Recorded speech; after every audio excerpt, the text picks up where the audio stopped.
So, turnaround management often operates parallel to formal insolvency. How critical is early intervention in distressed companies?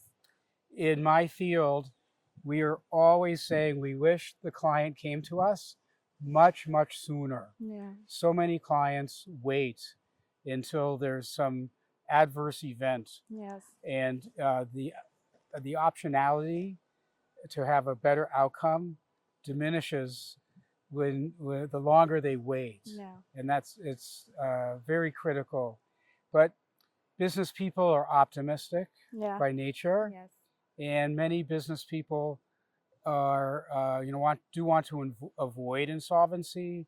They uh, may recognize that they have problems, and they have in their planning or in their head some event that's going to solve their problem Yeah. and avoid an actual insolvency action, Yeah. whether it's collecting a big accounts receivable, making that big sale, closing the deal with an investor Yes. or a lender. But the fact is that it's very hard for the management of a company who don't have necessarily experience with crisis to be able to manage that effectively. You can't do two jobs at the same time. Correct, sir, exactly. From a restructuring advisory point of view, does India's insolvency ecosystem sufficiently integrate operational turnaround expertise? It's my observation and understanding that it really doesn't, Okay. and that the current structure, the restructuring professionals are really performing a lot of administrative oversight during the process, Yeah. and there's still yet the opportunity to develop a discipline or an industry specifically of turnaround managers. Yes. Because what you really want to do is ideally keep a company out of insolvency. Right. And, um, and sometimes you're successful at doing that. But at the same time, if it becomes clear that a company needs to enter a bankruptcy, there are a lot of techniques for getting the company ready, Yeah. so that they are in a much stronger position through the process. Right. And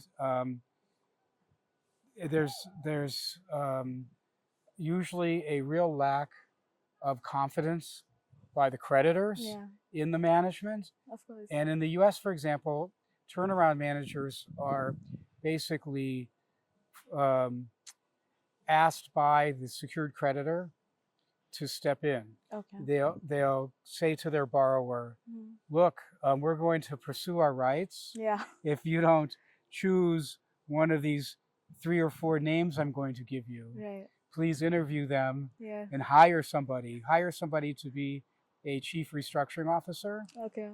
and to and sometimes there's real deep operational work. Sometimes the creditor is really just looking for a new adult in the room that they can have confidence in. Yes, sir.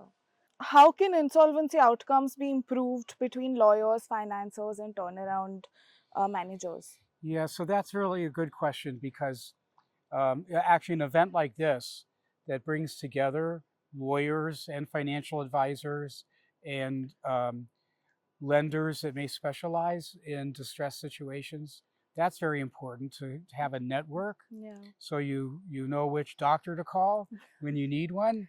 Yes. And the entire development and evolution of your regulations and the which prescribe the process, if that function of the amendments and so forth is done including input from the different professions that are involved, Yeah. that's going to make it much more streamlined, because the regulators themselves or the judges, or they probably don't have actual hands-on turnaround experience. Most lawyers were English and history majors. Oh. And they can advise their clients on law, but the clients and others really do need to have turnaround professionals. Right. So the closer the integration is, Yeah. the better the rules will be. And also during a case, there needs to be a lot of meetings and communication to have an effective outcome. Okay. Thank you. Thank you.